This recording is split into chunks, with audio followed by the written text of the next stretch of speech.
Box office దగ్గర నటసింహం నందమూరి బాలకృష్ణ నటించిన latest movie Daaku Maharaj excellent openings ని సొంతం చేసుకున్న తర్వాత స్లో డౌన్ అయినా కూడా వర్కింగ్ డేస్ లో పర్వాలేదనిపించేలా హోల్డ్ ను చూపెడుతూ స్టడీ షేర్స్ ను మేజర్ ఏరియాలలో సొంతం చేసుకుంటూ బ్రేక్ ఈవెన్ మార్క్ వైపు ఒక్కో అడుగు ముందుకు వేస్తూ ఉండగా 14వ రోజున మరోసారి మంచి హోల్డ్ ను చూపెడుతూ 13,000 లోపు టికెట్ సేల్స్ ను సొంతం చేసుకోగా తెలుగు రాష్ట్రాలలో 58 లక్షల రేంజ్ లో షేర్ అందుకున్న సినిమా వరల్డ్ వైడ్ గా 70 లక్షల దాకా షేర్ ను సాధించగా 1.3 కోట్ల రేంజ్ లో గ్రాస్ ను వసూలు చేసింది. టోటల్ గా 2 వారాలు పూర్తయిన తర్వాత వరల్డ్ వైడ్ గా సినిమా సాధించిన కలెక్షన్లను గమనిస్తే నైజాంలో 14.89 కోట్లు, సీడెడ్ లో 12.39 కోట్లు, వైజాగ్ లో 10.82 కోట్లు, ఈస్ట్ లో 7.12 కోట్లు, వెస్ట్ లో 5.22 కోట్లు, గుంటూరులో 8.07 కోట్లు, కృష్ణాలో 5.43 కోట్లు, నెల్లూరులో 3.44 కోట్ల దాకా షేర్ ను వసూలు చేసిన ఈ సినిమా తెలుగు రాష్ట్రాలలో మొత్తం మీద 2 వారాలలో 67.38 కోట్ల దాకా షేర్ ను 105.30 కోట్ల రేంజ్ లో గ్రాస్ ను వసూలు చేసింది. కర్ణాటక, రెస్ట్ ఆఫ్ ఇండియాలో 4.15 కోట్లు,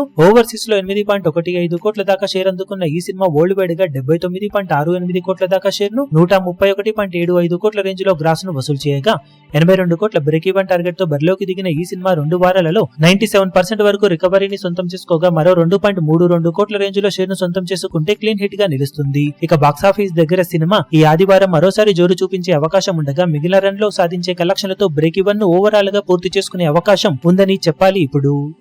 ఈ వీడియో మీకు నచ్చినట్లయితే లైక్ చేయండి, షేర్ చేయండి, ఛానల్ ను సబ్స్క్రైబ్ చేయడం మాత్రం మరవకండి. ఏ చిన్న అప్డేట్ ను మిస్ అవ్వకూడదు అనుకుంటే బెల్ ఐకాన్ ను ప్రెస్ చేయండి.